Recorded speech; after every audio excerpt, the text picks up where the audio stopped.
Hip Word hop up. legend is in the building. Doodlebug, Digable Planets, also known as Cee Knowledge. Sports hip hop with DJ Mad Max, Like 65, iHeartRadio. You already know what it is.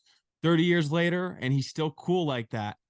Welcome to the show, man. How's everything going? Man, I'm good, man. I'm loving that Phillies hat you got on. That Yeah, joint I is had to hot. throw it on for you here, and I'm a Mets Yeah, I fan, like so that. I like that. I ain't mad at you. it's I know it's sacrilegious because I'm a Mets fan, but I gotta represent Oh for you. man, yeah, it is. It is. But I ain't mad at you, of course. But some Mets fans might be mad at you. Yeah, well, screw him. Cohen is really screwing the fan base over this year because he didn't sign anyone. He promised us a World Series in 3 to 5 years, and it hasn't gotten it done. The Phillies have actually been closer than the Mets the last couple of years than the Mets. Yeah, yeah, they have. They've been doing all right. They've been doing all right. Yeah, spoiling the Braves every year. I like that. Don't you like that? I love that. Yeah. I love that. 'Cause Oh, but how you doing, man? How's everything going? How is your 2024 starting off so far? Because I oh mean, we man, got it a started lot off. here.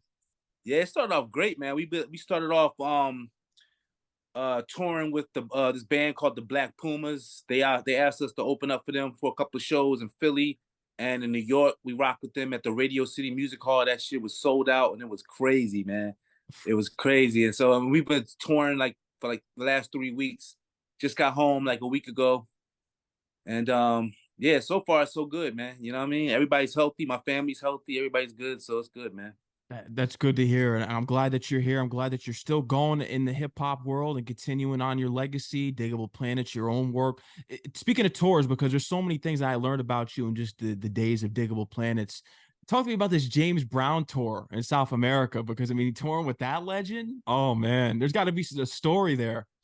Yeah, man. It was that was incredible, man. I mean, this dude is I'm sitting here studying him from afar. You know what I'm saying? Like every time we would do a couple of shows and we would fly on the same airplane as him, and he would get on there with his whole entourage, and he had his cape on. He had this woman with him. I forgot who it was. I think might have been a family member or somebody, but she was with him and she was gangster. Yo, you did not mess with her, man. She was hard, and man, this dude is crazy cool, man. Crazy cool. He was mad cool with us. He talked with us, you know what I'm saying? Gave us some advice. And just to watch him up on stage do his thing, man, you know what I'm saying? It was legendary. Mm. Legendary. What's some advice? We I'm curious. he told us just to stay true to who we are, man. Don't Mm. don't ever let nobody tell you anything less. You know what I'm saying? He fought because during the time when he was around, man, what he was doing was unlike anything. You know what I'm saying? And so he just told us to stick to our guns, man. Just keep doing what we doing. He liked what we was doing, and I was that made me smile right there. You know what I'm saying? Because this is a dude who's an integral part of the hip hop culture. I mean, a lot of break beats was James Brown break beats. You know what I'm saying? That cats rap to, dance to, DJs was you know what I'm saying doing their juggles too. You know what I'm saying? Yeah. You started out as a DJ originally Yeah, I with your did. mother's record collection with the pause tape. I definitely did. I definitely did. I started off as a DJ because I mean, in the early days of hip hop, the DJ was the man. You know what I'm saying? It was all about the DJ. The MC was just that person who got up on the microphone and got people hyped up and ready and for the DJ. You know what I'm saying? Everything they did was to get everybody to pay attention to what the DJ was doing and get the party rocking. You know what I mean? Yeah. Today it's so different now when you look at It the is. hip hop It is. world. It's unbelievable. Because when you look at it, because when you look at the Grammys, because congratulations. I mean, all this years later, I mean, you won a Grammy for your record. How do you feel about the Grammys today when it comes to the hip hop awards? Because I feel as though that it's almost like a mockery. I mean, you see what happened with Killer Mike this year. As soon as he won his awards, they're letting the police in to arrest him right out the building. And then we know the politics that have gone on over the years where certain artists like Macklemore and different ones are winning over the super talented artists. What are your thoughts on just how the evolution of Grammys and hip hop? I mean, I don't know. You know what I'm saying? I don't have any control over that. You know what I'm saying? I mean, no, I do have a voting. I do have a vote because we won Grammys. We have an opportunity to vote. I've never voted, Mm. but I do have a vote in the Grammys. I don't know, man. I have nothing against Macklemore. I think Macklemore's a talented dude. You know what I'm saying? I have nothing against him and stuff like that. I mean, I think it's a reminder just of the greater society we live in. You know what I'm saying? I mean, no matter what you do as a minority in this country, they always gonna find a way to suppress, hold you back, filter it, dilute it, and you know what I'm saying, to try to denigrate it and put you in a box. It's always black music. It's never just music. It's always either black music or that black television show or that black movie or that is, you know what I'm saying? It's just not to us. I mean, when we growing up, I watched all different types of movies. You know what I'm saying? And I didn't say, oh, that was the Asian movie I liked, or that was the white people movie I liked. It was just a movie. You know what I'm saying? It was like either might have been a martial arts flick, it might have been a comedy, and it was all different types of people in them. I didn't really look at it like that. You know what I'm saying? But we always seem to get boxed in these little corners, which gives people an opportunity to now, instead of just looking at it as music, oh, it's black music. Oh, I don't fuck with black people, so I ain't fucking with that. That's their music. You know what I'm saying? So, you know what I'm saying? I don't like that. In fact, that Killer Mike won those 3 awards and they got arrested. That's kind of, you know what I'm saying? It's just a reminder of just where we stand in this society. You know what I'm saying? I mean, they still disrespect. I mean, I don't know what went down in the situation, so I can't really speak on it really um totally you know what I'm saying, be sure of what I'm saying, because I don't know why he got arrested or anything like that. But I think that in the sense of the moment, the Grammys, I felt like should have protected him more. I mean, this dude just won 3 of y'all Grammys. I mean, this should have been a situation, they should have tried to figure out a way to squash it so that it didn't get to the point where he had to get arrested and embarrassed in front of the world. You know what I'm saying? After he won that prestigious award. You know what I'm saying? I think they should have figured out a way to handle that better. But I wasn't there, so I don't really know exactly what happened, what the circumstances were. But I just feel like, man, come on, man. They Yeah. wouldn't allow. I don't think they would have allowed some other big other top Taylor Swift or some shit like that. If Yeah. she had got into a beef with somebody at the thing, I doubt they would have allowed it, got to the point where she would have been arrested and walked out of the Grammys. That would have been a bad look for them. It would have been, and we know why the way things happened. We know why it went down. It's blatantly Yeah. obvious, and it's unfortunate. And I mean, these award shows. I mean, because I know there's a lot of people that when you hear like Eminem and certain hip hop artists, they don't give a damn about a Grammy. I mean, what are your thoughts on kind of when hip hop artists say that, coming from someone who won the award and you were beating out Dre and Snoop that year? I think Naughty by Nature, you beat out Yeah, big yeah, time yeah. I mean, I feel guys. I mean, I have no. I can definitely understand where they're coming from, because I come from that same school of thought. You know what I'm saying? Because in the early days, they would never really recognize rap. You know what I'm saying? The first couple of awards given out for rap wasn't even televised. Shit, they didn't even televise this year's awards. You know what I'm saying? They Yeah, it going was like a backwards. They going side backwards. thing. Like for hip hop to be such a popular genre of music, for them to not televise the awards, that's kind of crazy. It's like it's going backwards, because that's how it was in the beginning days of hip hop. Then when hip hop got popular, they had no choice. They had to put it on it because everybody was demanding it. But now it seems like, wow, they don't care anymore. Like they didn't televise a single one of the hip hop awards. You know what I'm saying? So I mean, I don't know, man. It's kind of wild. It's whack. But at the same time, I feel I'm proud of the fact that we won. You know what I'm saying? It's not. I'm not gonna. I'm proud of that, but at the same time, I understand why hip hop has always been adverse and skeptical of the Grammys and the Recording Academy Association, because the Recording Academy never really embraced hip hop. They were forced into embracing this. You know what I'm saying? Like that, and you could tell when you around somebody, you feel that energy. You know what I'm saying? You feel the energy when you walk in the room and people looking, oh, this motherfucker. You know what I'm saying? Or they like, oh, that's my man. What's up, man? You could tell the energy in that Recording Academy when rap came around. They was like, oh, here comes me. That's the kind of energy they gave us. You know what I'm saying? It wasn't like embracing. So you know what I'm saying? So I see why people say stuff what they say, but at the same time, I am very proud of winning that award. It was career changing for us. You know what I'm saying? It put us in a stratosphere that we might not have been if we hadn't won the award. You know what I'm saying? It kept our legacy alive in places where it might not have been kept alive. You know what I'm saying? So in that regard, I have no qualms with the Grammys. You know what I'm saying? But Yeah. I do understand why certain rappers and certain pioneers and people who are part of this culture that we all grew up in and helped raise us. I understand why they feel that way. You know what I'm saying? Because I mean, some of these people out here that be voting for the Grammys, you could tell they have an agenda that's totally against the culture of hip hop. You know what I mean? Big time, especially with a lot of these artists. And I'll name drop one, Ice Spice. That I'll stop it right there because we can go on all day. You spoke on it recently when I look at the articles, just looking back on the 30th anniversary of Reaching, and you spoke about the don't forget about the art of music, the root of music. What do you feel? Do you feel as though the artists are just completely they're just following trends? Like what is happening to the point where the authentic hip hop sound just isn't a thing anymore? Is it the people in these corporations that are pushing the agenda? It's kind of what you hinted at, but with Yeah. there's not many new artists following the root and going back. It's Well, there are no. I would correct you. There is. It's just that there aren't many on the mainstream level. There are on the mainstream, no, because in the mainstream, everybody is chasing the bag. You know what I'm saying? They chasing the bag, which is nothing wrong with that. You know what I'm saying? Because we all want a bag. You know what I'm saying? Yeah. But you just got to figure out ways to do it that maintains your integrity, what you about, what you believe in, your foundation. You know what I'm saying? And some people don't care. Some people's foundation, they don't have a foundation. They don't have a moral foundation. They don't have a foundation to build off of. So when somebody throws you a bag and tells you just go do what you gotta do, they'll just do it. You know what I'm saying? And I can't. I'm not going to speak down on them, and I'm not going to diss anybody like any of these artists, new artists. They doing what they feel like they got to do for themselves, for their family. You know what I'm saying? To try to better themselves.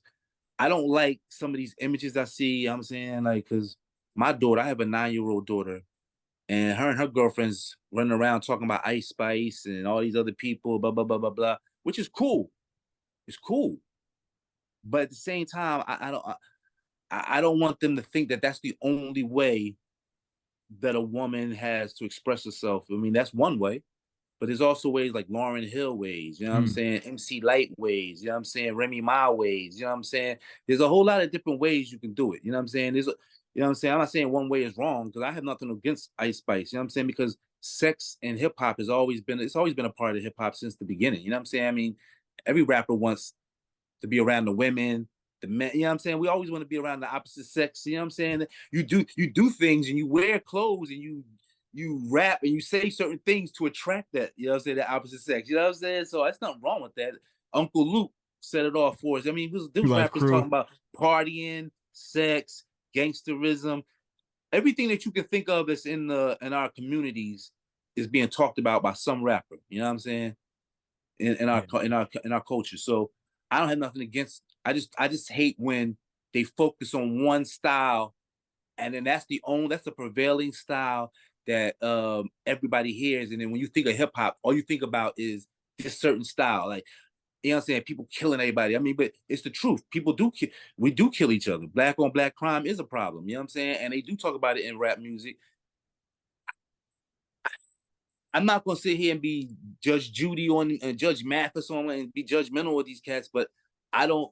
The older I get, I realize that's not something I want to do. That's not something I want to promote. You know what I'm saying? Personally, even though I know a lot of cats like that. You know what I'm saying? I grew up around cats like that. You know what I'm saying?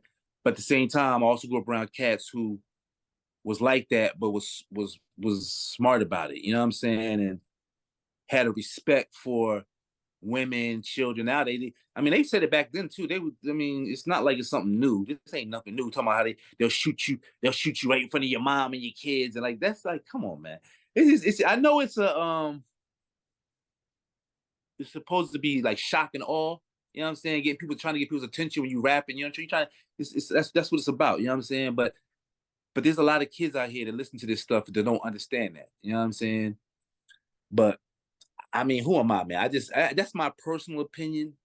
But at the same time, I'm not against it because there are certain artists out there that talk about stuff like that, and I like it. You know what I'm saying? I ain't gonna lie, I like it, but I don't like the fact that it's how it affects these younger kids. But that's also on their parents too. I mean, because you got to have parents around that can guide you and be like, "Yo, that's cool. Yeah, listen, we groove into this. It's cool, but keep in mind, this is for entertainment purposes only. You know what I'm saying? This is not a lifestyle you want to go down. You know what I'm saying? Because when I was growing up, mostly all the cool people that I knew, all the super cool people, all ended up being broke, in jail, living with their mama, like just like stuff like that, being the guy on the couch. You know what I'm saying?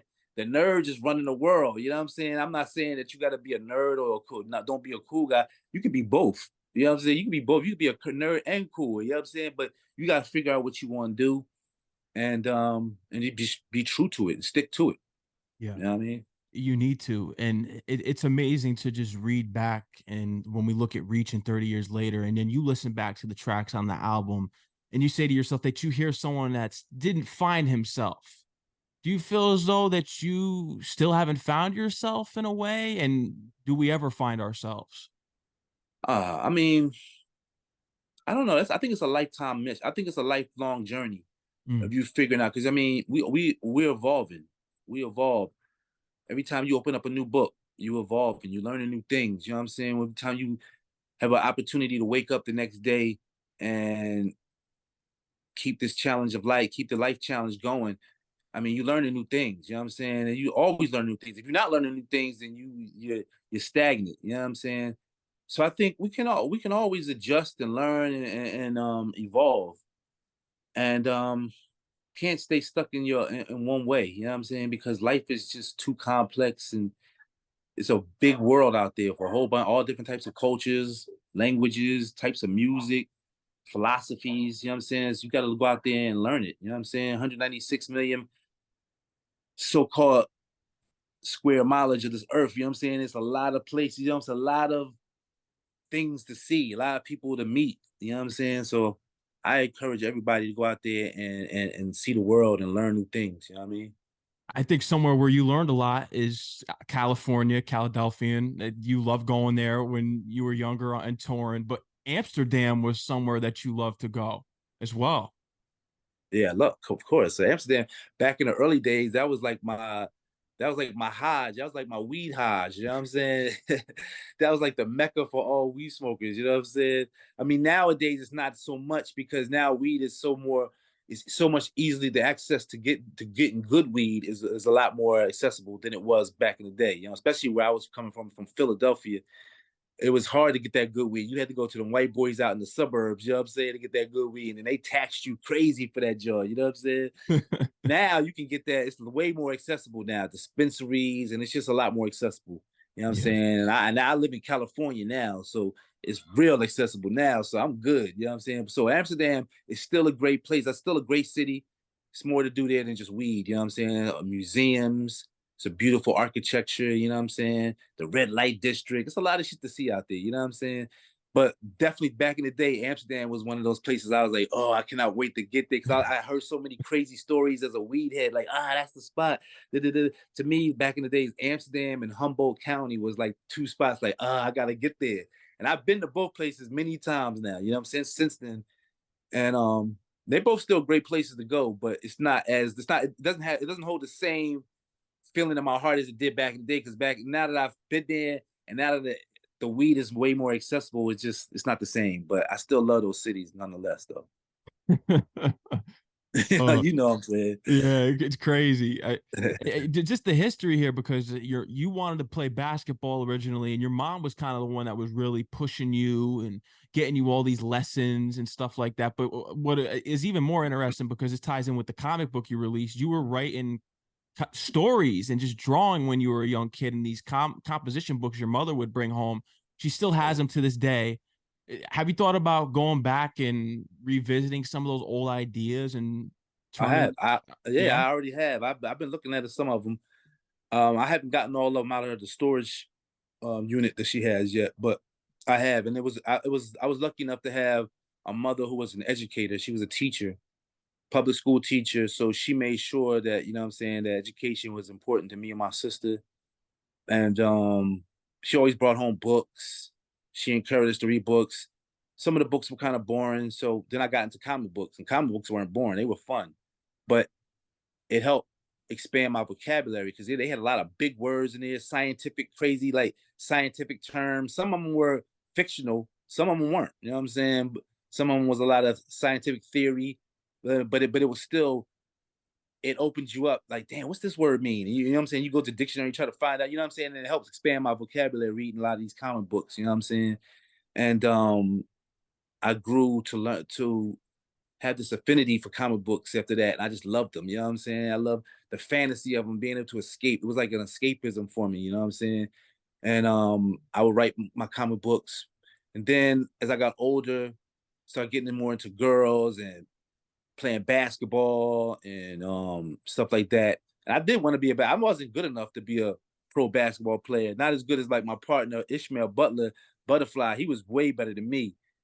Me and him, but I thought I was good. I was pretty good. I was pretty good, but he was really good. Like he was a starting guard for UMass back in UMass, the yeah. day under Calipari. And but music was such a powerful thing in his life. I think he chose music over basketball, which was a good choice. You know what I'm saying? It was a Yeah. great choice. But yeah, I definitely love basketball. My mom didn't really, I mean, she didn't discourage me, but she encouraged me to try the things, you know what I'm saying? Because every black kid in America has that same dream. You know what I'm saying? Find a dream that's more unique of you to you and who you are and what you really want to do. You know what I'm saying? And things that resonate with you. So, you know, I did that. You know what I'm saying? And eventually music became that thing. It saved me. You know what I'm saying? Because when I was younger, I was really good in school, but as I got older and I got into, you know, wanting to hang with my friends and play ball, go out do graffiti and all that kind of crazy stuff, I started falling off of my academics a little bit. You know what I'm saying? But I was able to rein it in enough that I was able to go to get into college. And but then when I got to college, I started doing it. I started really getting into the hip hop thing more. And I became a part of this crew of Philly rappers and DJs. We were a collective of rappers and DJs that called ourselves the Osage crew, the Osage Nation. At the time, I mean, of course, the great Osage Nation of Native Americans, you know what I'm saying? That was what was named after. But initially, it was named after, at the time, the Move people in Philadelphia. There was a big thing in 1985 where there was an organization called Move, of these brothers and sisters that wanted to live like a natural, organic life. And but they was doing it in the middle of the city, and the neighbors didn't like it. The neighbors didn't like it. They had their grass, they were growing weed back there. They were just doing all stage, and there was a bunch of black people with long dreads. So it scared them, and it scared these people, you know what I'm saying? So then after years and years of a lot of conflict between the neighbors, finally the city moved in and they tried to evict these people. They didn't want to leave. They and this happened on a street called Osage Avenue. So then they blew up. The mayor Good, who was the mayor of Philadelphia at the time, ordered the police to drop a bomb on the house that the people were in. And they dropped the bomb and killed a lot of the kids and people in there. It was a mess. It was a big mess back in them days. And that was my freshman year in college at Howard University. And those cats that I met in Philly that were from Philadelphia that were going to college, DJ Trouble Trev, my man Sean Houston, and a bunch of other cats, you know what I'm saying? We formed this group called the Osage Crew out of tribute to that movement, you know what I'm saying? But we called ourselves Osage. It stood for outlasting suckers and getting exotic, out for sex and getting, you know what I'm saying? It was like we had different acronyms for it, you know what I'm saying? Just to be funny and fly about it, you know what I'm saying? But that's when I started getting more into the rapping, because I met this guy named DJ Trouble Trev from Philly. And I thought I was a good DJ, but when I met this cat, this cat was nasty. I mean, he was fast, like juggling, the ill scratches. And I was like, yo, this dude right here is dope. So then I became one of his MCs, and we would go up there and we do parties at Howard University. And in fact, me and my crew, we were the first ones to bring salt and pepper down for one of the Howard University homecomings at this place called the WUST Radio Music Hall, which nowadays is the 930 Club in DC. But we brought salt and pepper down for homecoming, and we did all this. And we also brought Just Ice down one year for a concert. And we did all this because we wanted to do it, but we also made sure that we was the opening act for these shows. You know what I'm saying? We always opened up for all these shows. You know what I'm saying? And I was making money promoting the shows with success. I remember after that Salt and Pepper show, man, after the show, we went to this hotel room and we laid all the money on the bed. It was so much money. I was like, yo, son, I don't know if I'm going to school tomorrow. Oh man, we had mad money. And it was just, from there, it was just downhill. And I was just promoting mad parties, doing my music. And next thing I know, I was on academic probation at Howard University. And but at the time, I didn't really care. My mom was mad at me, but I didn't really care. I was making a lot of money and meeting a lot of people. And during that time is when I met Ishmael on the party scene, Washington D.C., Philly, New York. We see each other in different places. And on a date with two girls too. Yeah, that's when we really connected. You know what I'm saying? My girlfriend at the time, Zenora, was dating this. I mean, was friends with the girl that he was dating. And we went on this date and we started chilling. And he started talking to me about his music, what he was doing. I was telling him what I was doing, my music at the time. I was in a group called the Dread Poet Society. My man Bun and Jamar Truth. We was in this group called the Dread Poet Society, DPS, and Ishmael was developing this idea for this group he had called the Digable Planets. And when he realized that I was also in rap and I let him hear my demo for my group, he's like, yo, he asked me to help him develop this idea he had for Digable Planets. You know what I'm saying? He'd been working on it for a minute. With the And insects. yeah, the insect, it was something different. It was different, but it resonated with me because I would have never said what he said and how he said it, but what he did say, the substance of it was powerful to me. And it was a message that I could relate to. You know what I'm saying? It was all about everybody doing it for the good of the community, for the good of the hive. You know what I'm saying? In the insect world, it's not about ego. You know what I'm saying? There is no ego in the insect world. You know what I'm saying? Everything that the insects do is for the good of the hive. You know what I'm saying? So that's the concept we had. You know what I'm saying? This is all for one for all type. You know what I'm saying? On that brand Nubian, one for all, brand Nubian is all for one. So I was like, yeah, that's a dope idea. So he started letting me hear some of the ideas of the music he had. And it was some really great music. And he and I started digging through crates, going to record exchanges, these record stores, trading in old records that we couldn't find any good breaks on, and trading them in for other records that we could try, you know what I'm saying, looking for breaks and stuff like that. And also we would trade them in also to get money so we can go get some pizza and some weed and stuff like that. You know what I mean? Gas money for his grandma's car, you know what I'm saying? But yeah, that was good old days, you know what I'm saying? But that's how we started.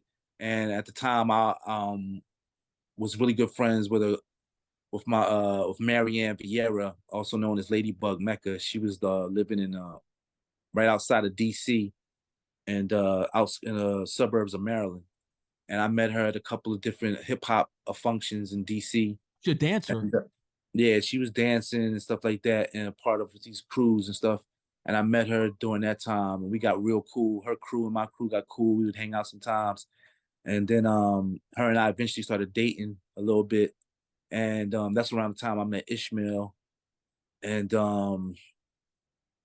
he was talking about the group, and we would connect and talk about the group sometimes, and sometimes she would be there, and eventually he saw uh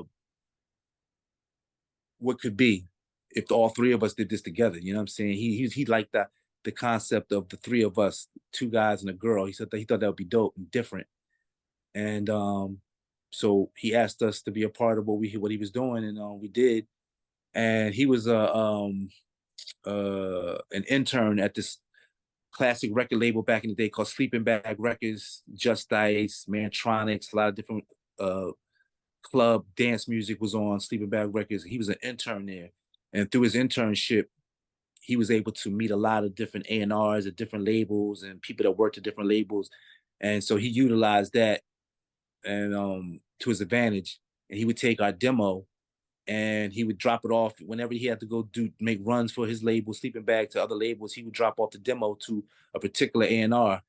You know what I'm saying? And eventually it got to this guy named Dennis Wheeler, who was at this new upstart label called Pendulum Records, started by Ruben Rodriguez. May he rest in peace.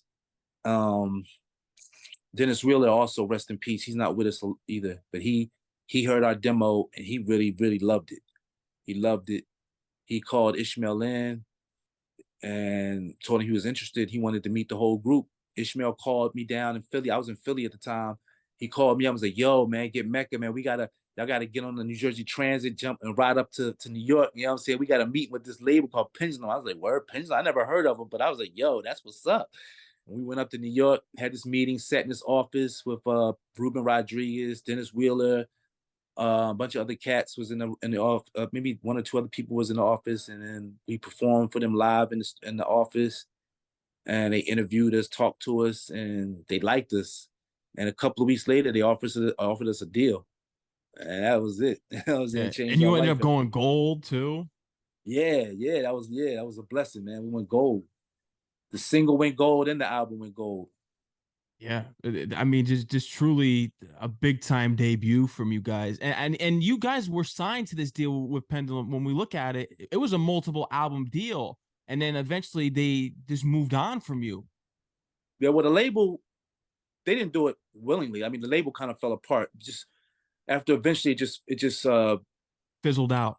yeah, it fizzled out. You know what I'm saying? The first album was distributed through Elektra Records, and then in between our first album, Reaching a New Reputation of Time and Space, and our second album, Blowout Comb, the label left Elektra and joined with EMI.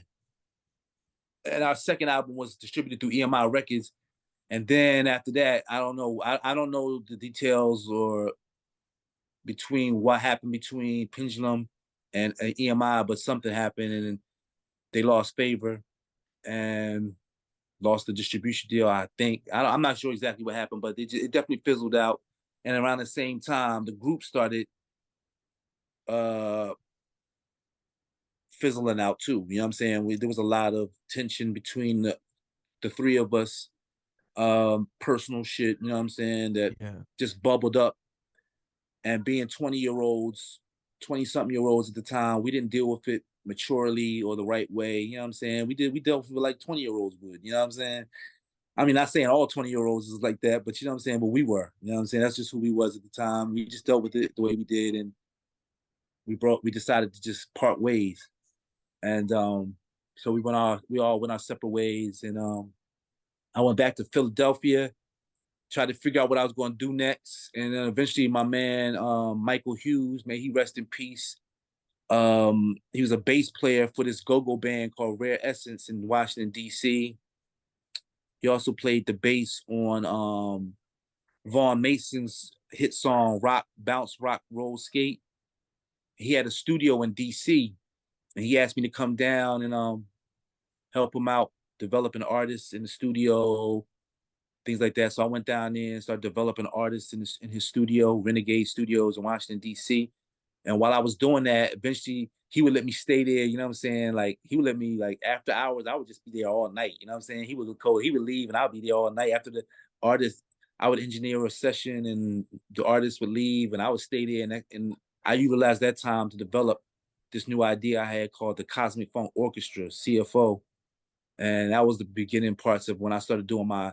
I figured out, you know what I'm saying? If I'm not gonna do this Digable Planet shit, I can't get this music shit out of my blood. So I just started creating this new idea called the Cosmic Funk Orchestra, CFO, and then I eventually went back to Philly. And when I got back to Philly is when I connected back with my homies, Kai Chi, Josh Sun, Jay Truth, all these cats, and we formed. And I invited them into the band CFO, and then we got some musicians. I met some musicians, and we formed a real band. Like it was a real first when I first created it, I didn't have a band orchestra. The orchestra was just me and my wild ideas and the samples that I was using and all that. You know what I'm saying? But then I eventually had a real band. You know what I'm saying? Horn players, bass player, drummer, guitar, keyboards.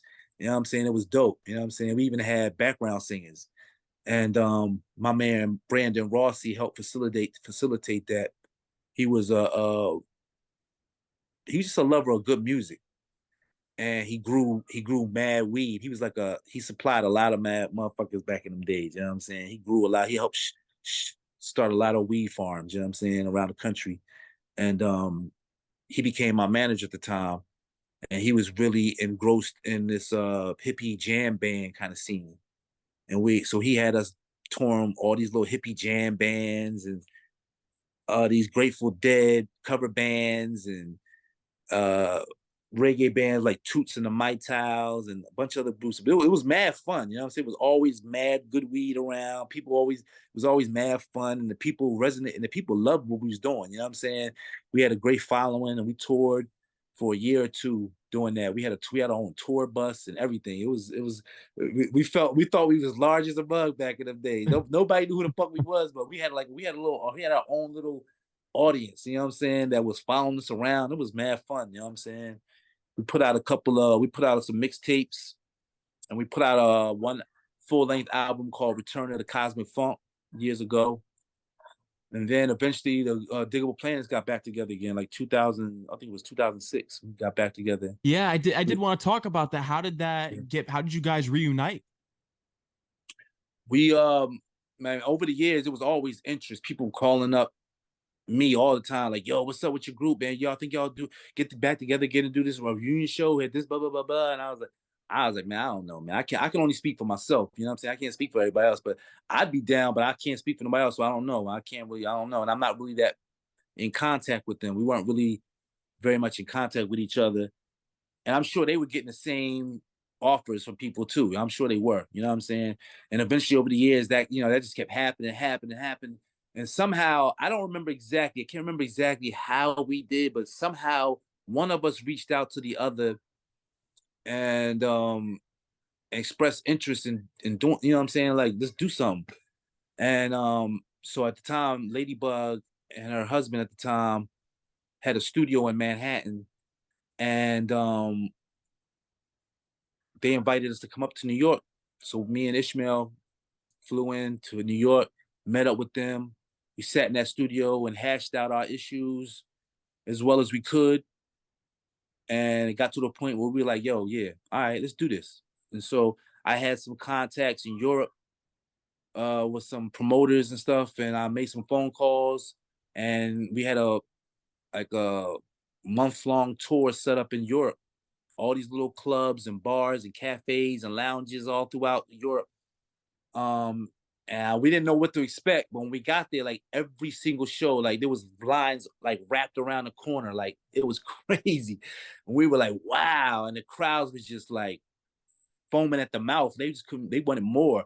And after the tour was over, we got back to the States. We was like, yo, that was beautiful. And we decided to keep it moving. And we got some offers in America to do some shows. And we started going around the country, started doing it. And that was just that was the beginning of it. We had some hiccups during that time. There was a few times where we stopped doing it, had a disagreement, stopped doing it for maybe like 6 months to a year, but then got back into it. But ever since, like, I would say 2010, 2016, I think maybe around 2016, 2015, we got back. And since then, we've just been rolling like nonstop. We've been chilling. Everything's been good. So That's good. hopefully we can keep doing this. Maybe do some new music. I don't I know, was but gonna ask that because the I don't fans, know. we would love a new Digable Planets. Yeah, I That would would be love to too, iconic. but I don't know, man. I don't know. I would love to. We talked about it. We've seriously sat down and had some talks about it, and everybody seems like they want to do it, but there's still a few hurdles we gotta get over before we can actually make that a reality. You know what I'm Yeah. saying? Is it kind of more with the business deals? I know you're big on independence. You stress that with the newer artists. Is it the business side of things?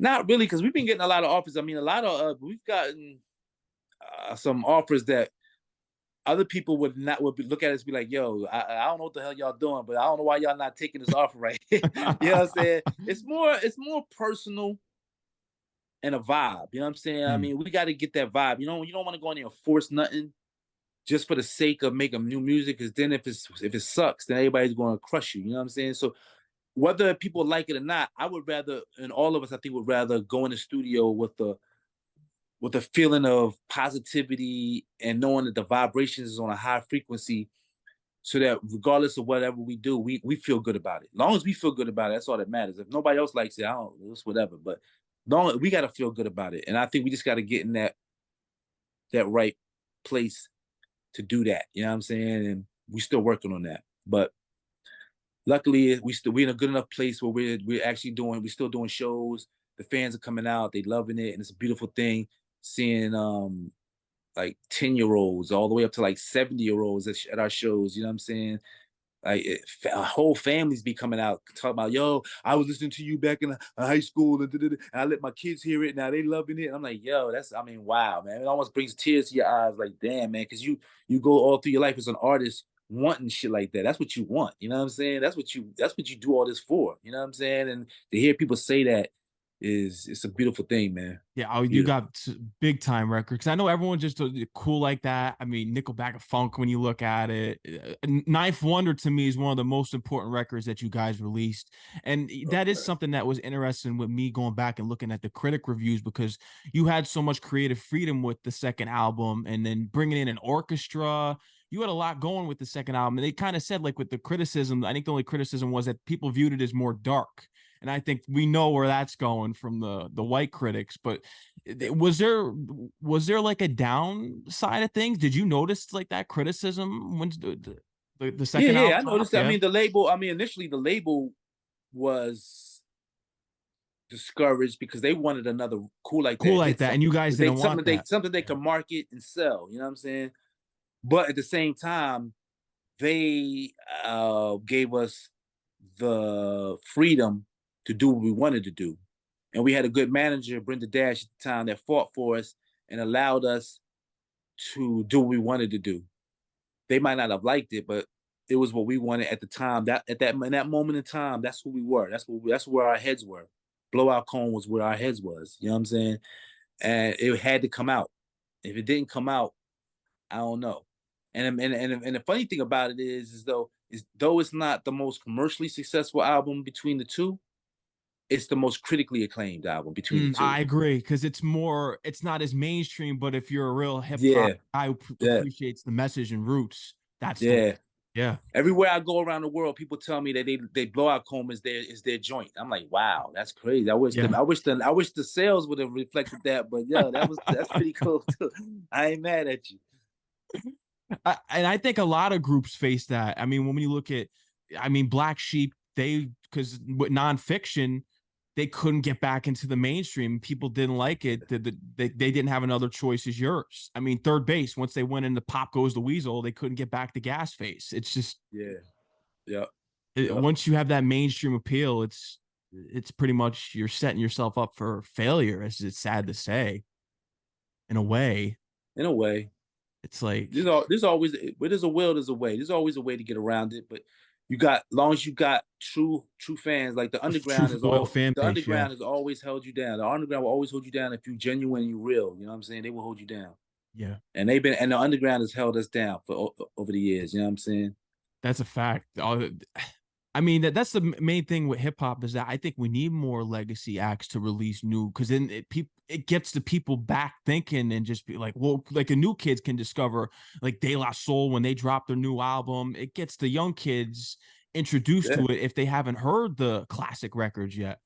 Yeah. I mean, it's like rap seems like the only genre of music where that doesn't happen. You know, Ageism, yeah.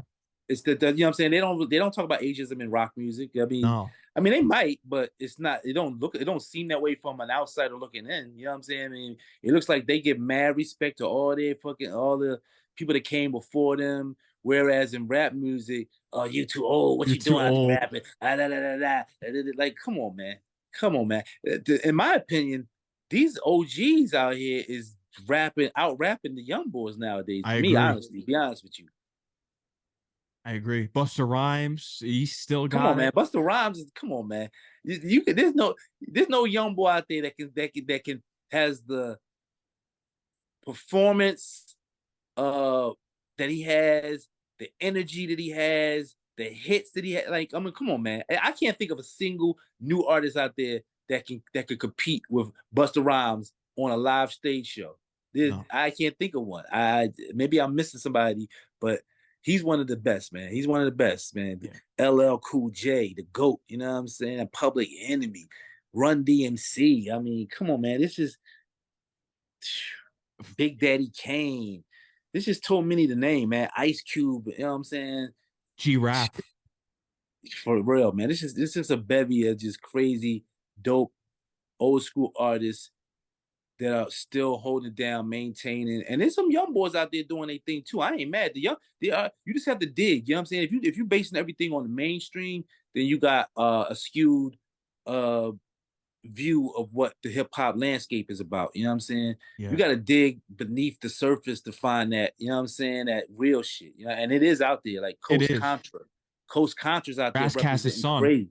Them cats is lovely. My man Reef the Lost Cause, Cy Rock. There's a lot of people out there, you know what I'm saying, that's doing their thing that are dope. You know what I'm saying? Underground rappers, you know what I'm saying? New cats. And I'm pretty sure I'm missing some people too, but there's a lot of good cats out there that I fuck with. There is. And I brought up Busta Rhymes earlier. How was it being on that set? Because you were in the Flavor in Your Ear remix video, of course, Rampage, name drop, Digable Planets, and you knew Puffy from being at Howard. He was Yeah. starting these dance circles with the Salt and Pepper performance there. Yeah. No, he was. Yeah. He was one of the main guys in there. They would all wear these little big thick soled shoes, house music shoes, and they all had the clothes on, the high top fades, and whenever they would start these little dance circles in the middle of the party, and it would just be on. Puff was one of the main dudes. He was an ill dancer. He was also a dope party promoter too. And I remember when he first got the job at Uptown Records with Andre Harrell and them, he would come back and forth. He would be at school during the week and we'd go up there in the weekends and stuff. Sometimes he'd go during the week, you know what I'm saying, when he had time, and come back and all these the stories. And he would bring back people like Heavy D and the boys would come down, you know what I'm saying?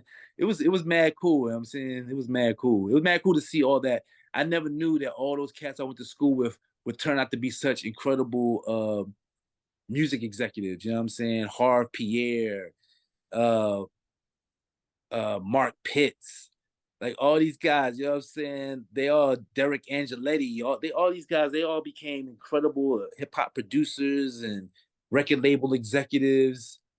It's dope. It was dope. I was lucky enough to come up in a really good era. Oh yeah, the best era in hip hop. But the Flavor in Your remix video, how was that shoot? Because you were around all these characters and you called LL Cool J the GOAT. I mean, he was in the I mean, Yeah, he was there. Yeah, there was a lot of people there. They shot it at this little sound stage down the street from my apartment in Brooklyn. Uh, they called me up. Puff had one of his peoples call me up and asked me if I'd be down to make a cameo on the video. And of course, I was like, hell yeah. And they told me the day I need to be down there. I went down there and it was Buster, LL, you know what I'm saying? Of course, Biggie. Rampage, all the Biggie, all these cats down there. We were smoking weed, laughing, telling war stories. It was mad fun. It was a great experience, man. You know what I'm saying? It was real dope. I'm very honored to be a part of that. Yeah, that's an iconic moment in hip hop. One of the Yeah, it greatest was, man. remixes of all time, without a doubt. And rest in peace No to doubt. Craig Mack too, because he's the Oh one that man, set it hell yeah. off. Rest in peace to him. He did set it off, no doubt. Yeah, he set it Yeah. off for Bad Boy and just the whole era Yeah. there. Yeah. Digable Planets. I know with all the comic books, I think Digable Planets would make a great comic book. Have you thought about that, I thought especially it with would the be, yeah. I insects? think I include their the characters, Ladybug, Butterfly, and myself are characters in my graphic novel series that I'm putting out. You know what I'm saying? This is That's my fine. Yeah, graphic the Epic novel. I Heaven Yeah, Earth Association. Yep. yeah. The characters, Ladybug, Doodlebug, Butterfly, are characters in the comic book, and as the novel starts getting expanding into more issues, you're going to start seeing their characters being more involved in the storyline. And you've been working on this series. I read since the late '90s. Yeah. I've Wow. over 20 something years. You know what I'm saying? I think 1999, 2000, I was in DC, and that's when I met my business partner Thomas Bew, aka PT Swope, and he and I started developing this idea that we had. You know what I'm saying? It took us a long time. We took long breaks though. There was a lot of times when we took years and we just he had business to do. He was working at BT. He was an executive at BT, and he's also a lawyer. He's a bass player. He was doing a lot of different things at the time. I was doing other things, and so we kind of broke off for a minute. And then when the pandemic hit in 2020, we had nothing but time on our hands. You know what I'm Yeah. saying? And we would talk sometimes. And next thing, in one of our conversations, the comic book that we wrote came up. We were like, oh, and we started digging through our drop boxes and looking. I was finding all the old files, And I was like, oh shit. And then we just started putting it back together. And we had, you know what I'm saying? We decided like, look, shit, ain't nothing else to do. Let's see what we can come up with. And we put it up, we started putting it back together and became the book, you know what I'm saying, as you know it, you know what I'm saying? This book right here, you know what I'm saying? Big With time. illustrations by Kim Ladee and my main man, Godhead the General, straight out of the Bronx, you know what I'm saying? And you got the Uh, graffiti right there. yeah. So I'm very proud of this. We're gonna sometime later this year, we're gonna drop probably issue number 2, and maybe not, we might put out 2 issues this year. We might only do 1. It depends, but definitely another. The next issue is coming out sometime this year, maybe by the summer. We getting that in. That's in production right now, so hopefully that'll be out soon. But the first episode is out right now. You can go to www.epic-heavenearth.com and pick it up if you want. Or if you at a Digable Planet show, ever find yourself at a Digable Planet show, go to the Digable Planets merch table, and you can get one of our Digable Planets t-shirts, hoodies, hats, and you can also pick up one of my graphic novels. You know what I mean? You got to pick it up. And what do you got on the way as far as your solo work with Cee Knowledge? Because Philadelphia, when we look at it, man, Oh yeah, I that's got new. I got through a the lot of new music knowledge brewing. I that got a that lot of new track. music brewing. I got some features I did with some artists. My man 50 to Caesar, I did a song with him out of Compton. He about to drop something. We did a joint together. I did a song with my man Hezekiah from out of Philly and Jim Stevens, jazz artist out of New Orleans. They put this project together, and the Soul Rebels put this project together, and I'm on 2 songs on this project they putting out that's really banging. And I'm doing a collaboration album that I'm putting out later this spring, along with these brothers called 80 Empire, the Reza brothers. They call themselves 80 Empire. They've been putting out mad music. One of their brothers, one of them makes all the music, the other one raps and sings, and we're doing a collaboration album together called A Galactic Love Supreme. The first single is called Mother Earth. It's gonna be out probably like I would say sometime in the spring. We're gonna shoot a video for it. It features McCole White. She sings on the album for us, on the song for us. She's an actress, been in a lot of different movies and TV shows. She plays I don't know if you watched the Black Mafia BMF on Stars, the BMF show about the Meech brothers, about Meech Okay, and yeah, I them. actually don't have stars, but I'm well aware of the show. Yeah, That's yeah. Well, yeah. she plays the mother. She plays their mother on that show. Okay. Her name is McCole White. She's in proof, man. When you hear her sing, man, she's incredible, man. I was blessed to have her sing on the song. You know what I'm saying? We got a couple other little features. Nema Nefertiti is on one of the songs with us. Um, Working on a possible collab right now with me and Sonny Chiba from Camp Low. Can't blow. Yeah, so and a couple other people, Bone Crusher. We might be able to get Bone Crusher on the joint. We're trying to work out his schedule to see if he's gonna be able to drop a joint for us. But hopefully we're gonna have this project out called A Galactic Love Supreme dropping later on this spring or early summer. You're working. You got a lot on the way. I'm working, I'm Yeah. trying to, man. And on top of that, I'm domesticated. I got family, you know what I'm saying? I got kids to take care of, you know what I'm saying? And I Yeah. got dogs and cats, and I got like a little zoo over this. I'm like Dr. Doolittle over this mother. Every time my daughter sees an animal that she has to have it, you know what I'm saying? I hope she turns into I hope she becomes a veterinarian or something. She loves them. She's really good with animals. Hey, it might be a sign early on here. That's what It might be, she may be. might Yeah. be. Yep. Yeah. It could be the case. Doodlebug, is there anything else you would love to let your fans know that we didn't cover here tonight? I mean, I think we covered the whole history. Yeah, we covered everything, man. Mad Max, I appreciate you. You always allow me to say what I gotta say and promote what I gotta promote on your platform, and I appreciate you, man. I'd like to thank you for the love, you know what I'm saying? And MJ Savino, my manager Melody, my brother Butter, my sister Ladybug, you know what I'm saying? The band, the culprits, my family, my whole crew from the Philadelphia, North Philly. What's good, y'all? You know what I'm saying? OGZ, Uptown. All my Caladelphians out there, you know what I'm saying? My album, The Caladelphian, is still available if you want. We got it on vinyl, got it on CD. You can also get the digital streaming. You go to my Bandcamp, ceeknowledgepresents.bandcamp.com and pick that up. And the new stuff is coming later on this year. So hopefully y'all check that out.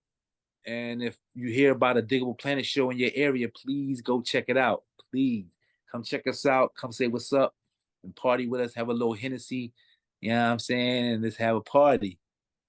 You already know how it'll go You down. already know. Yeah. You already know. Come party with the vets. You know what I'm saying? Yeah, exactly. You got to party with you guys, and it'll be a real party, man. And thank you again. Thank you to Melody, as you said. And anytime, once you release a new album, love to have you back on the show. We can go into it. Oh yeah, no doubt. Let's do that. Let's do that. I would like to have the 80 Empire on here with me so we can all talk about the music and what we're doing and shit. That would be dope. Absolutely. I'm 100% down for it. Thank you for what Uh, you've done for hip hop and continue to do and keeping the roots alive and just spreading the positivity and just everything what hip hop is about, because peace, love, and unity is where it started from. Thank you, my brother. Salute to you. And everybody, check out official digableplanets.com. You can check out tour dates. You can get merch. You can check out music. And also a graphic novel. You know what I'm saying? If you're into comic books, in the books, you know what I'm saying? I suggest you check this out. You know what I'm saying? Go check it out. Make sure you purchase it. You won't regret it.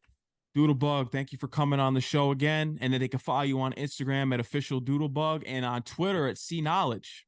Yeah, no doubt. Yeah. You And already know. I don't know if anybody's still on Facebook, but I'm still on there, man. You know what I'm saying? You can find me on there. I'm under Cee Knowledge. You can find my fan page, Cee Knowledge, on Facebook. You know what I'm saying? Come check me out. Say what's up. You already know. Doodlebug, enjoy the rest of your night and take care and stay safe, all right? You too, brother. Peace. Peace out. Peace.